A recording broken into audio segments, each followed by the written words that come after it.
Intermittent fasting and time-restricted eating have become one of the hottest topics lately for health and weight loss. And we've seen lots of studies showing that it can help with weight loss, it can help with metabolic health, and it can even help with fatty liver, blood sugar, blood pressure, but in the right circumstance, because not all studies are universally positive. But one question that maybe hasn't been answered so well in the scientific literature, is it a reasonable thing for people to do who are busy people, who are working, who have busy lives? Can we expect them to be able to comply with intermittent fasting? Is it easy? Is it too much of a challenge? Is maybe that's why it doesn't work so well in every trial? Well, now we have a new study that's looked at it, which gives us some insight that yes, it probably is a reasonable thing to ask, at least in the 15 to 16 hour range for most people, even busy working people. I'm Dr. Brett Scher, the medical director at DietDoctor.com, and I want to talk about this study because I do think it's interesting that it seems like a real simple question. Is it viable? Is it a real thing that we can use and ask people to do that they're going to comply with? We have lots of studies asking the questions of how does it help people from a health standpoint, but not the simple question of can they actually do it? And that's why even though it's such a simple study, I thought it was interesting and worth pointing out. It was a study published in the journal German Medical Science. What the researchers did was they took 63 participants, average age 47, and they all had to be university employees. They were in different parts of the university, but the point is they were full-time employees, they had busy jobs, and they were asked to perform time-restricted eating. And it was pretty simple. They were asked to fast 15 to 16 hours per day, so to keep their eating window within 8 to 9 hours per day. And that's it. Didn't tell them when the eating window had to be, didn't tell them what they should be eating, just a very simple intervention. And they wanted to assess the quality of life and the compliance with the fasting and weight and waist circumference and a couple other measures as secondary endpoints. But the main endpoint was how are they able to comply? This was a 3-month study, and of interest, they did lose weight. It was modest weight loss on average. They lost 1.3 kilograms with 1.7 centimeters off their waist circumference. But one thing that was really interesting to me was that the quality of life increased. So you might think with time-restricted eating, oh, you're going to be hungry, you're going to be missing food, your quality of life might decrease, but the quality of life increased on their subjective scale, which I thought was pretty interesting and very encouraging for this as a useful intervention. Overall compliance was good at 72%. So 72% were able to achieve the fasting goal of 15 to 16 hours. And interestingly, if you look at the graph of the number of participants who reached the target, quite a few were 100% compliant or 90% compliant, but the majority centers around the 70 to 80% range.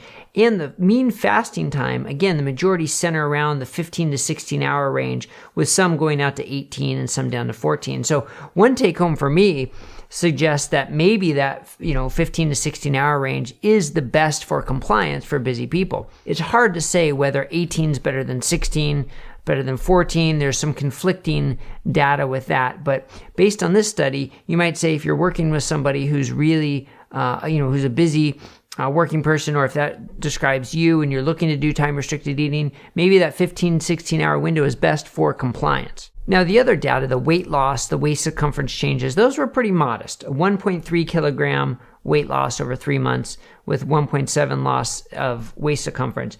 But as with a lot of studies, there was a pretty big range. Some people lost up to 8.9 kilograms and 13 centimeters off their waist. So there are definitely some people who respond better than others, and I think it'd be really interesting to learn why that is. And they also monitored for side effects. And the side effects were also mostly modest and mostly in the very beginning, that then improved over time. Overall, not an earth-shattering study, but one that definitely shows in the 15 to 16-hour range, time-restricted eating is completely doable and has some modest benefits. It'd be more interesting to see, to tease out why people responded better than others. My guess is when you don't give any other guidance, when you don't tell them when to eat or what to eat or how much to eat, you just say eat in a window, that's only part of the equation. The other part of the equation I think, is making sure they realize that it doesn't give you license to eat more during your eating window. The idea is a sustainable caloric reduction, not to make up the calories during that eating window, and to still focus on good foods, right? Some people are going to be hungrier and want to binge more and maybe eat some carby, more high carb, high fat combined processed foods to kind of hit that itch a little bit more if they're hungry. So they need advice not to do that and guidance not to do that. So eating in a way that's maybe a low carb, higher protein, higher fat kind of diet may help with that satiety even better. That's why I think that's a great combination with intermittent fasting and time restricted eating. But I think this study, like an earlier study that we covered, published by Dr. Ethan Weiss and his colleagues at UCSF, show that you kind of need more intervention than simply telling people when to eat. That could be a good start, but adding more only adds more benefit. Now, while we're talking about time-restricted eating, it might be worth talking about a second study published in Circulation Research. Now, this study, the headlines say that fasting reduces blood pressure by changes in the gut microbiome. Now, anytime there's a gut microbiome study, I'm a little hesitant. I'm a little skeptical. And this was in rats, so I'm even more skeptical. Because we know time-restricted eating can reduce blood pressure.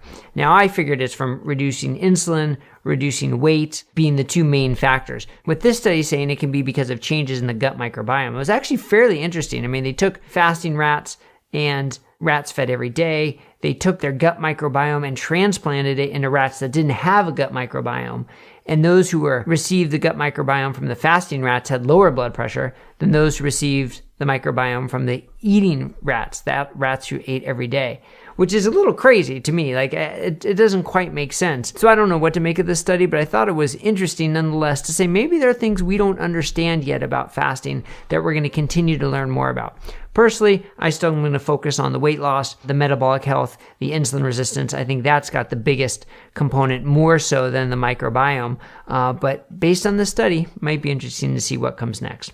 All right, so that was a brief tour of these two intermittent fasting studies. Hopefully this helps you. It maybe helps you understand how you can integrate intermittent fasting into your life for benefits, and how maybe it's more than just the timing of when you eat, but still focusing on what you eat, high quality foods, and making sure intermittent fasting is a long-term sustainable form of healthy caloric reduction and not just an excuse to eat more while you're eating. All right, thanks a lot, everybody. If this was helpful, please hit the thumbs up, like, and subscribe button down below, and we'll see you next time here on DD News on YouTube.